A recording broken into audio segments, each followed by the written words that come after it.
Halo, assalamualaikum warahmatullahi wabarakatuh. Balik lagi di channel Angga Rian, dan hari ini di segmen berakhir horor aku akan menceritakan sebuah cerita yang berjudul Kosan Psikopat. Tanpa berlama-lama lagi, kita akan masuk ke ceritanya.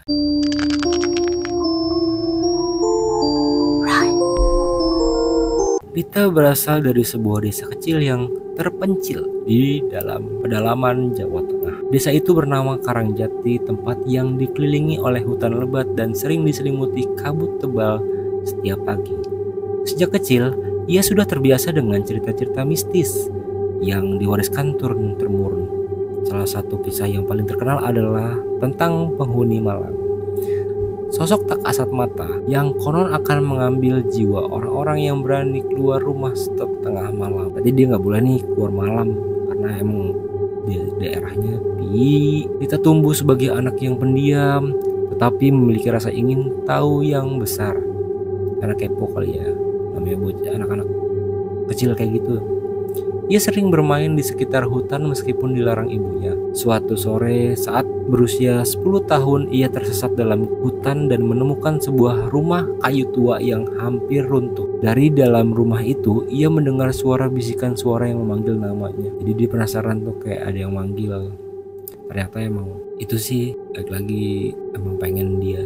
Ia berlari pulang dalam ketakutan. Namun sejak malam itu sesuatu berubah. Setiap kali ia tidur, ia merasa ada yang duduk di ujung ranjangnya. Meski ketika ia menoleh, tidak ada siapa-siapa. Kadang-kadang ia mendengar suara langkah kaki menyeret di luar kamarnya. Meski saat diperiksa tidak ada tanda-tanda siapapun. Kejadian aneh ini berlanjut selama bertahun-tahun. Ibunya membawanya ke dukun desa yang hanya mengatakan kau sudah ditandai, tapi belum waktunya. Tak ada penjelasan lebih lanjut ketika akhirnya ia mendapatkan pekerjaan sebagai asisten apoteker di kotanya sebagai kesempatan untuk lepas dari bayang-bayang masa lalunya.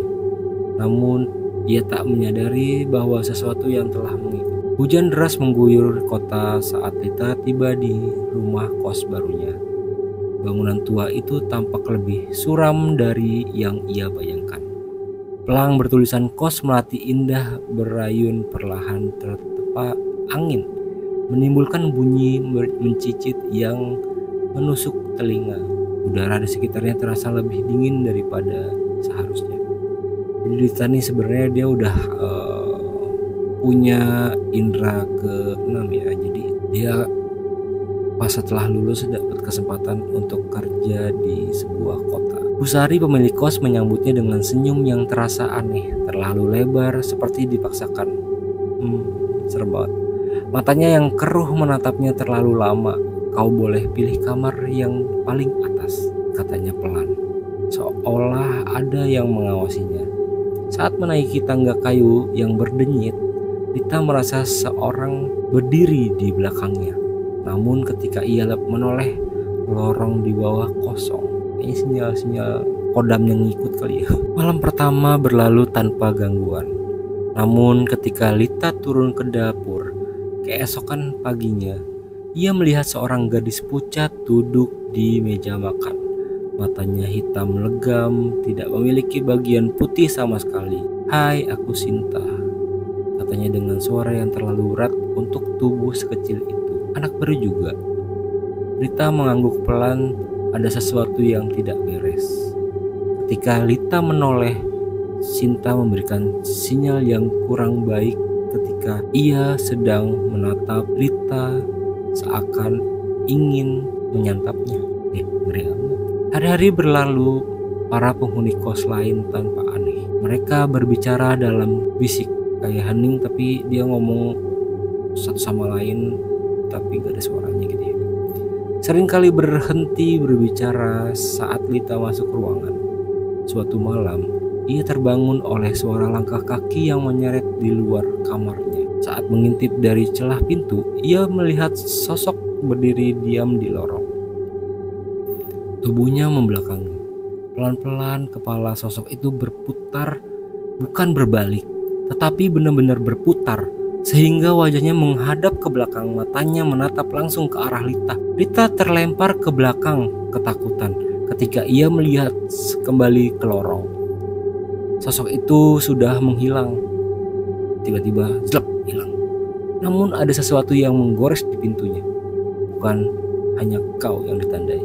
Keesokan paginya ketika Lita ingin berangkat kerja, ia mencoba bertanya kepada Sinta tentang kejadian tadi malam. Karena si Sinta ini ternyata posisinya itu ada di sebelah kamarnya si Lita ya guys. Kata Sinta mungkin tikus, jawab Sinta tanpa ekspresi. Kayaknya sih emang Sinta ini agak-agak aneh gitu ya. Namun saat Lita memperhatikan lebih dekat, ia melihat kuku-kuku jari Sinta menghitam, retak seperti kayu lapuk. Bibir gadis itu sedikit tersenyum, tetapi terlalu lebar, hampir menyentuh telinga. Ini pagi-pagi loh, kok udah nyentuh telinga aja. Lita mulai menyadari bahwa tidak ada yang bisa dia percayai. Ketika pulang kerja malam harinya, ia mendengar suara bisikan lagi dari balik dinding kamarnya. Dia belum siap, tapi sebentar lagi. Lita mendengar itu dari arah suara kamar. Saat itu juga listrik padam. Dalam kegelapan, ia mendengar suara sesuatu yang merayap di lantai. Ini kok ngapa jadi serem amat? Ketika listrik kembali menyala, ia melihatnya. Di sudut kamar, sosok Sinta berdiri. Tubuhnya melayang beberapa senti dari lantai. Wow, wajahnya berubah, kulitnya robek, matanya kini hanya rongga hitam yang menganga. Ini Sinta kenapa? Kau selanjutnya, bisiknya sebelum tertawa pelan. Lita mencoba kabur tetapi pintunya terkunci. Saat ia berbalik, Sinta sudah ada di depannya. Hah? Di belakang, sekarang di depan. Wajahnya hanya beberapa inci dari wajah Lita. Aku sudah lama menunggu, katanya dengan suara yang menggema di dalam kepala Lita. Lita menjerit dan mendorong Sinta, tetapi tangannya hanya menembus udara kosong. Saat itu juga ia merasa sesuatu menariknya ke belakang. Tangan-tangannya muncul dari bayangan, mencengkram tubuhnya, menyeret ke lantai yang tiba-tiba berubah menjadi lubang hitam yang menganga. Ia terjatuh di dalam kegelapan. Ia mencoba berteriak, tetapi suaranya lenyap. Saat cahaya kembali, ia berada di dalam kamarnya. Tetapi kini segalanya berbeda. Ia berdiri dan berjalan menuju cermin. Wajahnya pucat, matanya kini hitam legam seperti mata Sinta. Sinta telah menghabisi Lita dengan caranya sendiri. Di belakangnya, Sinta tersenyum puas. Sekarang kau bagian dari kami. Di luar, seorang gadis baru turun dari ojek, bawa koper dari jendela lantai 2. Lita dan penghuni lainnya mengawasi dan menunggu. Mereka butuh penghuni baru.